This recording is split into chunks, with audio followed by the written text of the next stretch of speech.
تو آپ حضرات صرف یہ ذہن نشین کر لیں کہ یہ تعریف ہے علم الصرف کی، وہ جو ابھی میں نے بتائی عربی عبارت بھی یاد کریں اور اس کا ترجمہ بھی، یا یہ جو اردو میں لکھی ہوئے کوئی بھی آپ علم الصرف کی یہ تعریف یاد کر لیں بس، ٹھیک ہے۔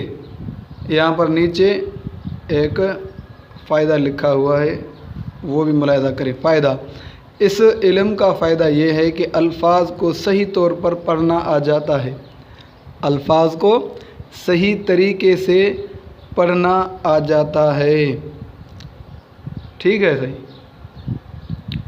اب آپ حضرات کچھ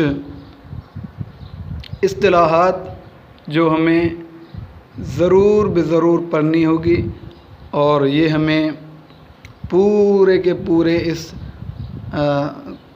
کورس میں اور اس پورے کے پورے اسباق میں ہمیں یہ بار بار پیش آئیں گی، اور جب ہم ان اصطلاحات کو مد نظر رکھتے ہوئے یہ الفاظ کہیں گے تو آپ کو سمجھ میں آئے گا کہ مولوی صاحب کیا کہہ رہے ہیں، ٹھیک ہے۔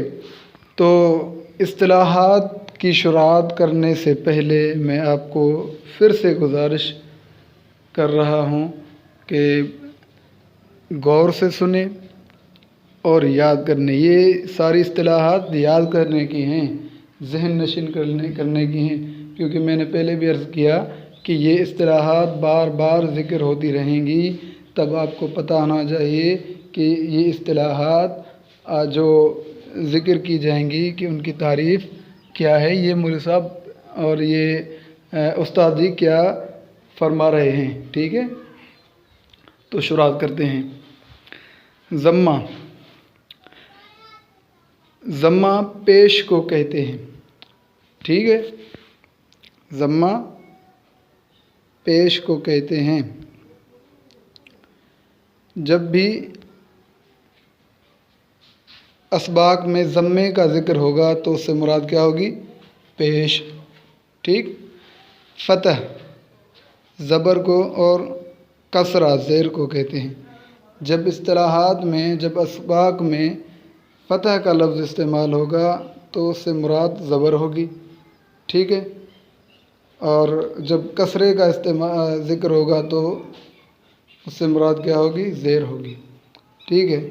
تنوین دو زبر، دو زیر اور دو پیش کو کہتے ہیں، ٹھیک ہے۔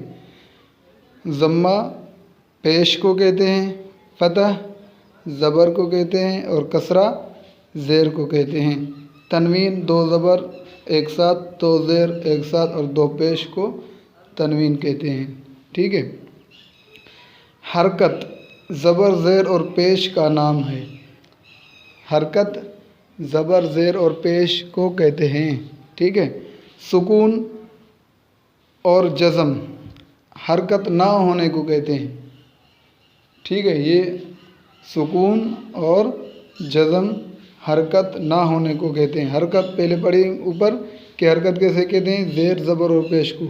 سکون اور جزم اسے کہتے ہیں کہ اس حرف کے اوپر نہ زبر ہو، نہ زیر ہو اور نہ پیش ہو، ٹھیک ہے۔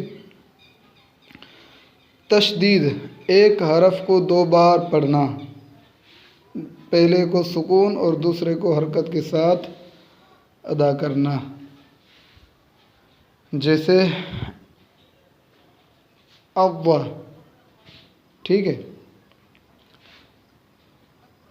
پہلے کو سکون کے ساتھ، اس کا مثال یہ ہے، عین ضاد زبر او، پہلے کو سکون کے ساتھ پڑھا، پھر ضاد کو حرکت کے ساتھ پڑھیں گے، ضاد زبر ضا، اب ضا، ٹھیک ہے۔ تشدید سب کو پتہ ہے کہ تشدید کیا ہے، آگے چلتے ہیں۔ مضموم وہ حرف جس پر پیش ہو اسے مضموم کہتے ہیں، یعنی پیش والا حرف۔ مفتوح وہ حرف جس پر زبر ہو اس حرف کو مفتوح کہتے ہیں، یعنی زبر والا حرف۔ مکسور وہ حرف جس پر زیر ہو، زیر والے حرف کو مکسور کہتے ہیں۔ متحرک، متحرک، ٹھیک ہے، حرکت والا حرف جس پر زیر زبر پیش ہو اس کو متحرک کہتے ہیں، ٹھیک ہے، حرف متحرک۔ آج انشاءاللہ العزیز یہ اصطلاحات کافی ہیں۔ آپ نے علم الصرف کی تعریف اور یہ اصطلاحات یاد کرنی ہیں، اور انشاءاللہ العزیز اگلی اصطلاحات اگلے سبق میں پھر ذکر کریں گے۔ تب تک کے لیے آپ حضرات سے اجازت چاہوں گا۔ انشاءاللہ العزیز پھر اگلے سبق میں ہم ملاقات کریں گے، پھر سے ملاقات ہوگی۔ تب تک کے لیے ایک چھوٹی سی گزارش پھر کروں گا کہ آپ حضرات اس چینل کو لائک بھی کریں، شیئر بھی کریں اور سبسکرائب بھی کریں، تاکہ ہمارے تمام اسباق آپ کی خدمت میں پہنچتے رہیں۔